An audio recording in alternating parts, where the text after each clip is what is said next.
and different. The world's getting to be a smaller place, folks.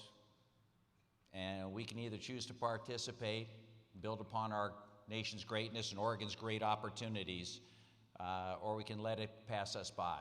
And I think a lot of us think that it's time for Oregon to step up and great opportunities, and I think we're going to do really, really well. Stay tuned, and thank you so much for this. I really appreciate your recognition.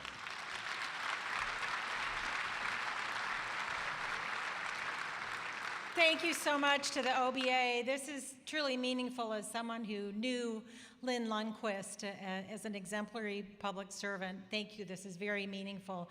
I am honored to represent the northwest part of the state of Oregon. I don't think it's any coincidence that both A to Z and Nike are in the district that I'm honored to represent. And as I travel around the district, I've had many conversations with big, medium, and small businesses about the potential in Oregon. I'm always impressed with the innovative, creative things that our businesses are doing.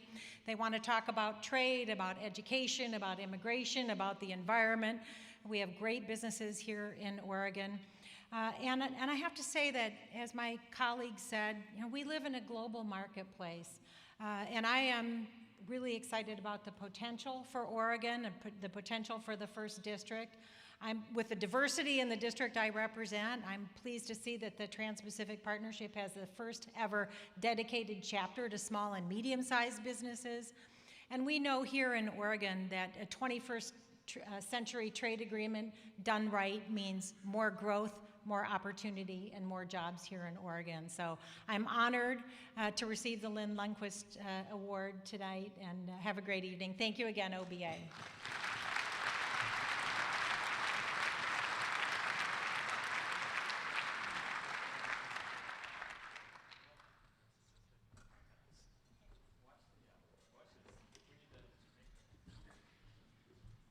Patty, we're going to have to trim these bushes. People are getting caught up on. We're breaking for dinner. Thank you very much. We'll come back with the formal program in 15 minutes, and as the church lady says, talk amongst yourselves.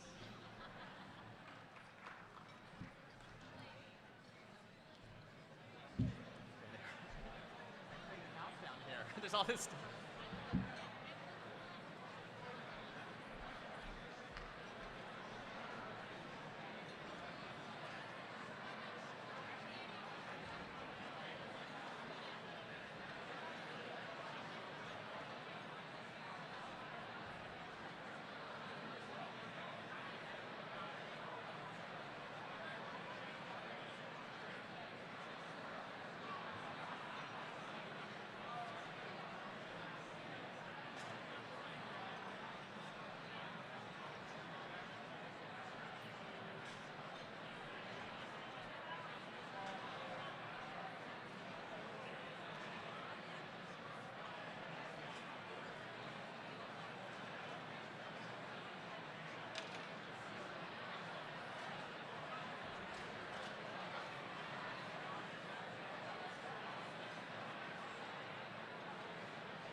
Well,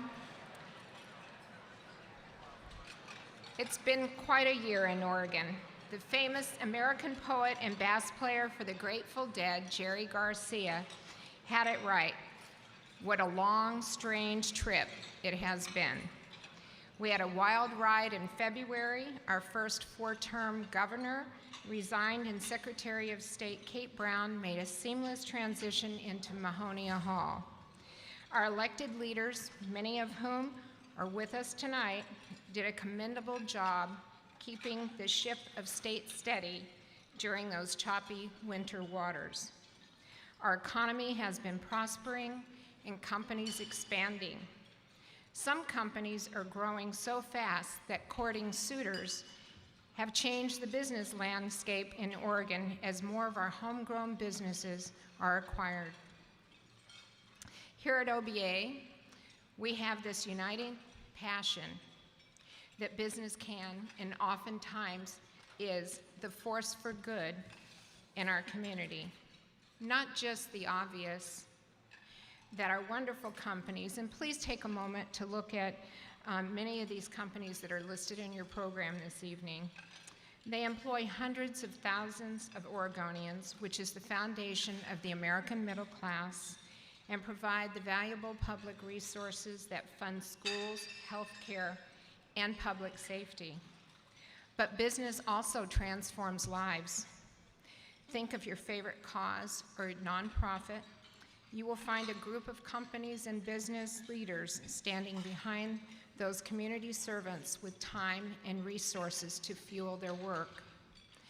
They are the school volunteers, the Jogathon sponsors, the employee giving program donors, and the dreamers behind the Night Challenge and our beloved Ma, Gert Boyle's response to those challenges. The American advantage is fueled by our world-class universities that produce entrepreneurs, brimming with ingenuity and creativity.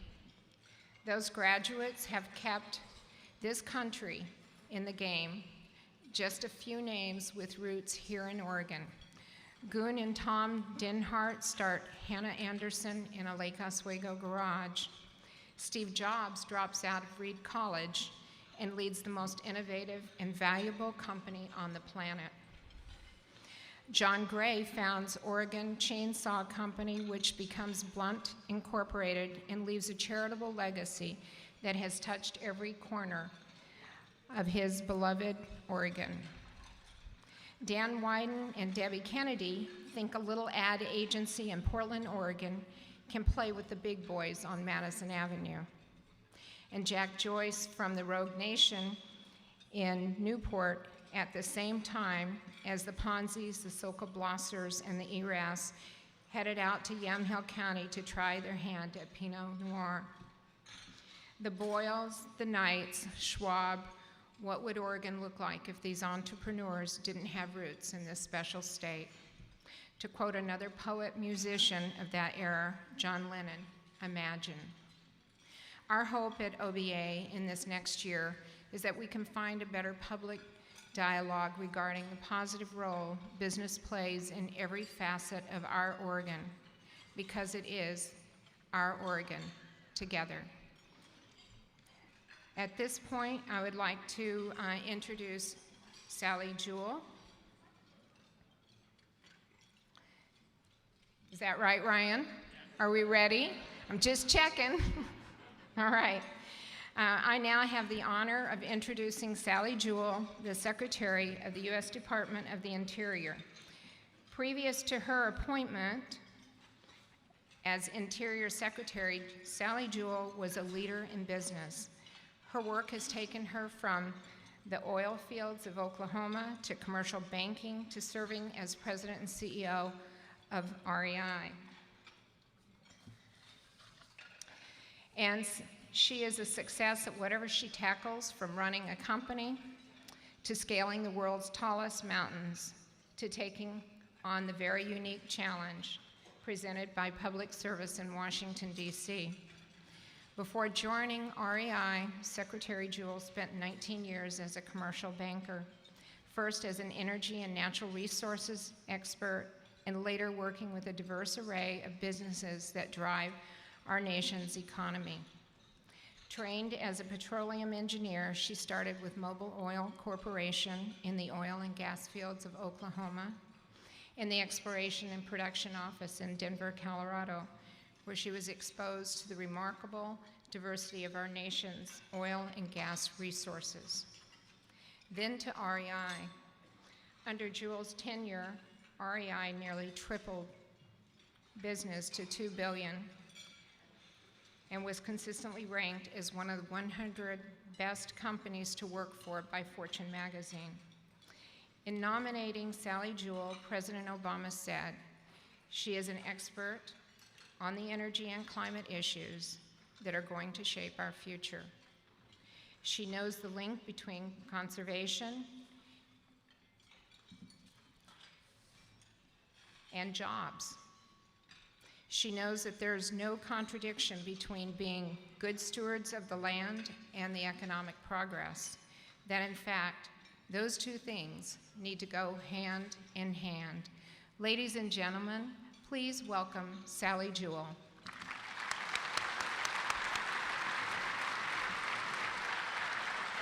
Thank you. Well, thank you, Pat, and thank you, Ryan and OBA, for the opportunity to be here tonight, especially on a night when you're honoring my good friend, your Statesman of the Year, Senator Ron Wyden. So I look forward to saying a few good words about Ron Wyden. I could say some funny words too, but everybody that knows Ron Wyden could do that. Let me just say Happy Indigenous Peoples Day. Yes? It is a holiday, and I know in my enlightened city of Seattle and your enlightened city of Portland, Oregon, we celebrate now Indigenous Peoples Day, which I think is fantastic. I'll also say, as I will enjoy after I'm finished talking, a glass of A to Z wine, that I had the unfortunate experience again of running into your Tim Boyle. Tim Boyle has lifted a lovely bottle of Washington wine off of me every year that the Huskies and the Ducks have played together, even giving me one year a 32-point spread, and I still lost a bottle of wine.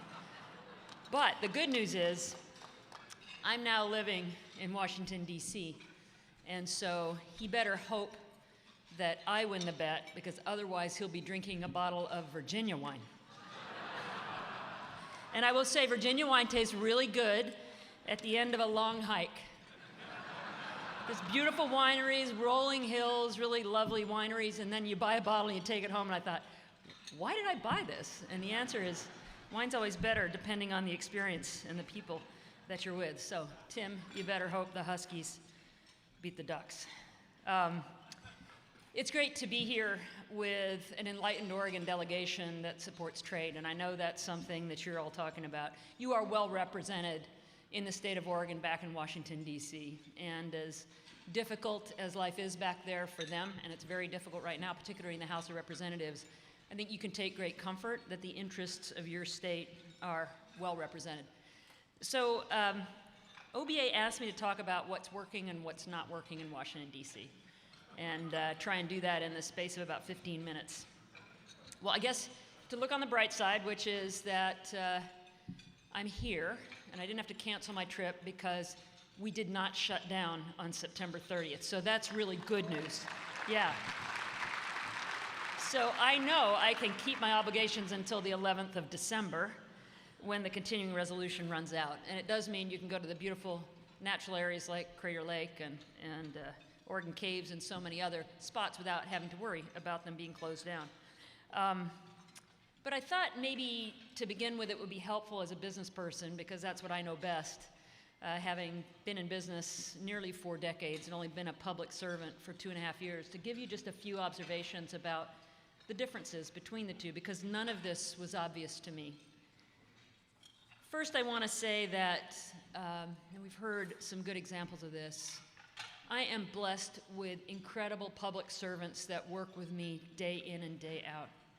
We have amazing people that work for the U.S. federal government, people that have devoted their lives to protecting you from earthquakes and volcanoes and floods, understanding the science of invasive species, protecting our landscapes that we care so deeply about, particularly here in Oregon, where outdoor recreation and the natural world is such an important part of what this state means.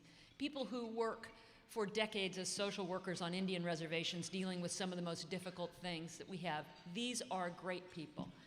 And so in growing up in good businesses and recognizing that people want to feel valued for the work they do, one of the things that is most frustrating to me is the one sort of open season that people seem to feel comfortable doing is putting down federal employees. So I would ask all of you to give public servants a hug, to thank them for their service and everything they do for all of us.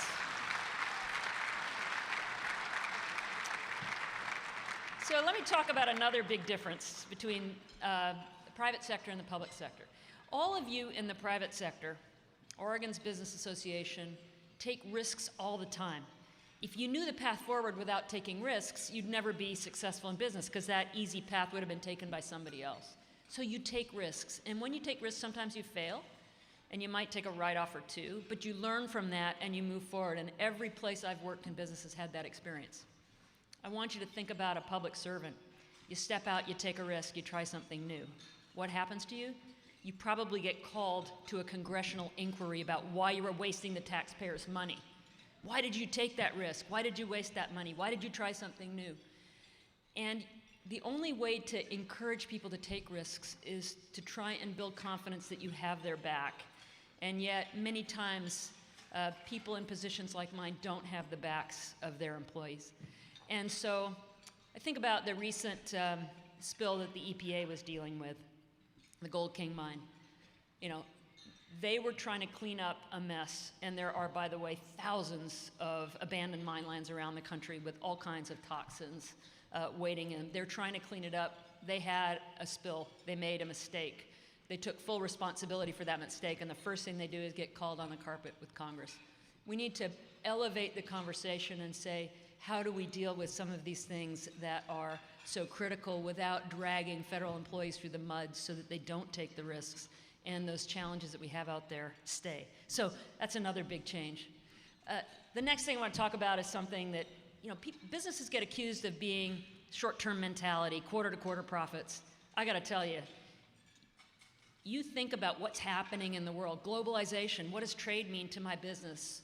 What do I need to do to support my business in the future? How is climate change going to impact me? If I'm in the ski business, there's no snow on Mount Hood. I just noticed when I flew in. How do we think longer term? And so maybe the first year of a strategic plan is your budget, right? I now consider myself to be in the forever business. You want Crater Lake National Park to be there, not just for you and your children, but for generations to come. You want the species diversity of the United States of America, and we're so blessed relative to Europe that has grazed over all of their natural areas. You want that to be there for generations to come. You'd like the indigenous people of this country on this Indigenous Peoples Day to continue to have a rich culture and language. And all of that is about being in the forever business, and yet I don't know if I'm going to get funded beyond December 11th. Even in a good year, if you have a budget approved on time, you don't actually get the line items until you're several months into your budget year, and that's actually stark raving mad. So I know people like Senator Wyden, who we're honoring tonight, and the other members of Congress that are here recognize that, but we have got to get to a place where we can fund ourselves like you fund your businesses, and I never realized just how different it was. So I think there's a lot of challenges that our colleagues in Congress have that have been building for some years. Most of us in business thought earmarks are bad, right? The bridges to nowhere. I now understand that the occasional bridge to nowhere actually got people to the table working together, so they had something to negotiate with. When earmarks were taken away, we lost that. We lost that. So the other thing I will say is campaigns are really expensive. If you're a member of the House of Representatives, you're running every 2 years. And so you're not in DC very much. You're back in your home state. You're going to fundraisers around the country. You're raising money constantly, and very little time is spent in DC building relationships. Even for me, as I reach out to try and get to know members of Congress, it's difficult because they're only there typically from Tuesday to Thursday, rarely longer than that. So it's very, very difficult. And they're dealing with a 24-hour news cycle where fast is more important than accurate. And so they're constantly dealing with damaging misinformation. And that is something that we don't have a good solution to. But the consequence of that is nothing is moving. And something that did move a few years ago called sequestration is still with us. A crazy piece of legislation that was supposed to be so bad we'd never have to deal with it. Except the first year I took this job was 2013, and I dealt with it. Across-the-board cuts, indiscriminately. Didn't matter if you were a scientist at the USGS or a social worker on an Indian reservation. You were taking furloughs, you were getting cut for the work you do. And we're still operating by that if we don't get a sensible budget. So I just say that your voices are very important to not only your elected officials here, but to any of the others that you know, to recognize we've got to move beyond this, to have a strong economy, a strong environment, and a strong defense for this country. So we've got to move beyond sequestration and fund a highway bill and get past the continuing resolution and deal with the debt ceiling limit that's approaching. So I'm confident our Statesman of the Year, as soon as he goes back, is going to take care of that for us. Good, thank you, Ron. I will say 50 years ago, there was a really smart Congress that passed a bill that said, we're beginning to develop oil and gas offshore in the Gulf of Mexico in federal waters that belong to all Americans. And we know that development is going to have some environmental consequences. So let's plan for it, and let's carve out some of the money that the Treasury is going to get from that oil and gas activity and put it back into public lands and waters onshore. And that piece of legislation was called the Land and Water Conservation Fund. Put in place 50 years ago, has funded over 40,000 projects in nearly every town and city and county across the United States of America. Nearly $300 million invested right here in the state of Oregon on things like the Oregon National Historic Trail and John Day Fossil Beds and the Tualatin National Wildlife Refuge and Fern Hill Park right here in Portland, and so many others. So that's the good news. The bad news is it just expired on September 30th.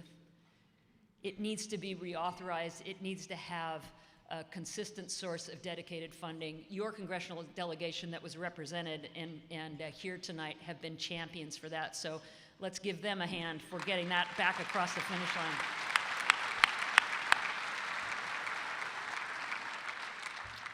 So there are things that are working in DC, so let me talk about a few of those. One is, and I want to give a shout out to Governor Kate Brown of Oregon. You know, yes, she's so good. She's so good. We were in the process of a major collaborative effort across 11 western states, and Governor Kitzhaber was at the table, Oregon was doing work, but when the change in governorship occurred, Kate Brown took on a huge number of things that were already in flight, and she knew nothing about this effort when she took on the job.